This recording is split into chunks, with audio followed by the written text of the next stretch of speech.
Ecclésiaste chapitre 5. Ne te presse pas d'ouvrir la bouche et que ton cœur ne se hâte pas d'exprimer une parole devant Dieu.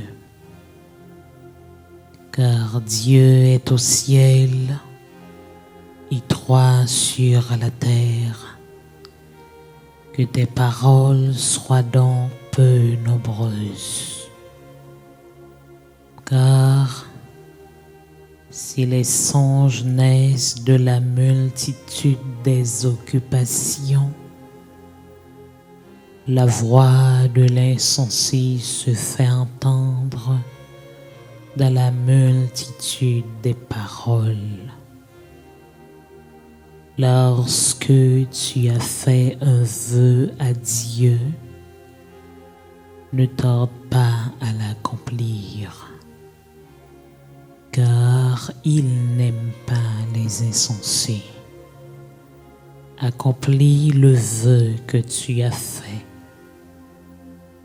Mieux vaut pour toi ne point faire de vœu que d'en faire un et de ne pas l'accomplir.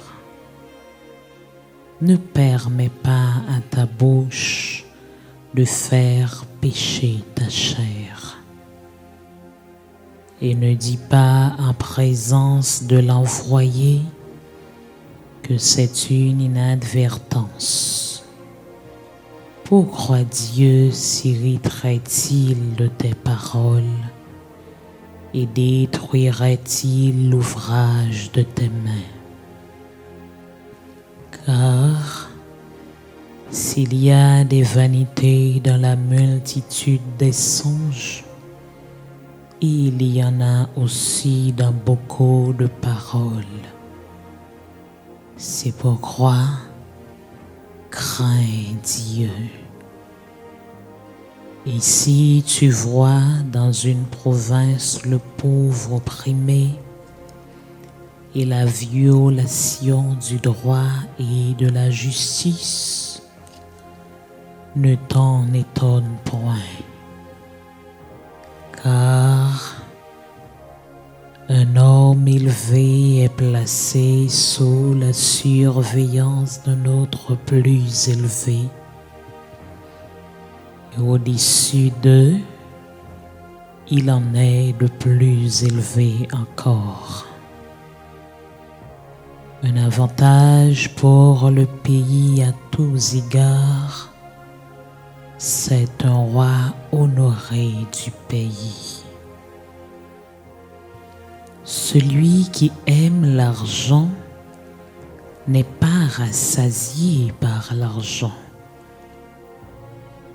Et celui qui aime les richesses n'en profite pas. C'est encore là une vanité. Quand le bien abonde, ceux qui le mangent abondent. Et quel avantage en revient-il à son possesseur, sinon qu'il le voit de ses yeux?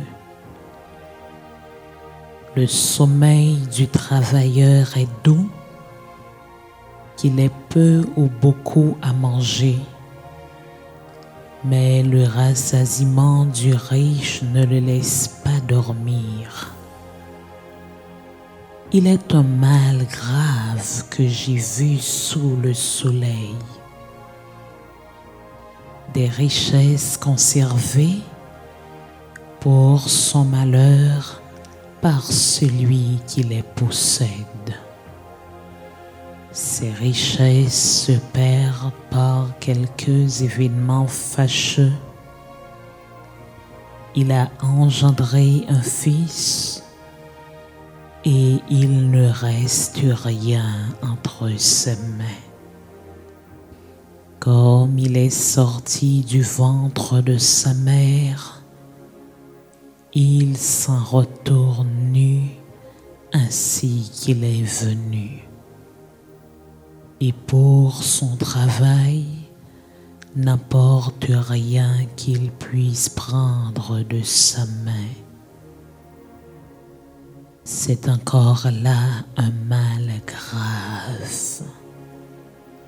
Il s'en va comme il était venu. Et quel avantage lui revient-il d'avoir travaillé pour du vent? De plus, toute sa vie, il mange dans les ténèbres et il a beaucoup de chagrin, de maux et d'irritation. Voici ce que j'ai vu.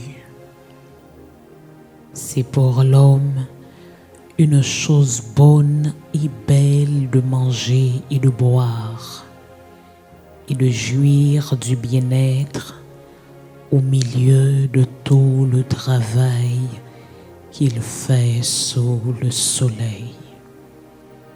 Pendant le nombre des jours de vie que Dieu lui a donné, car c'est là sa part.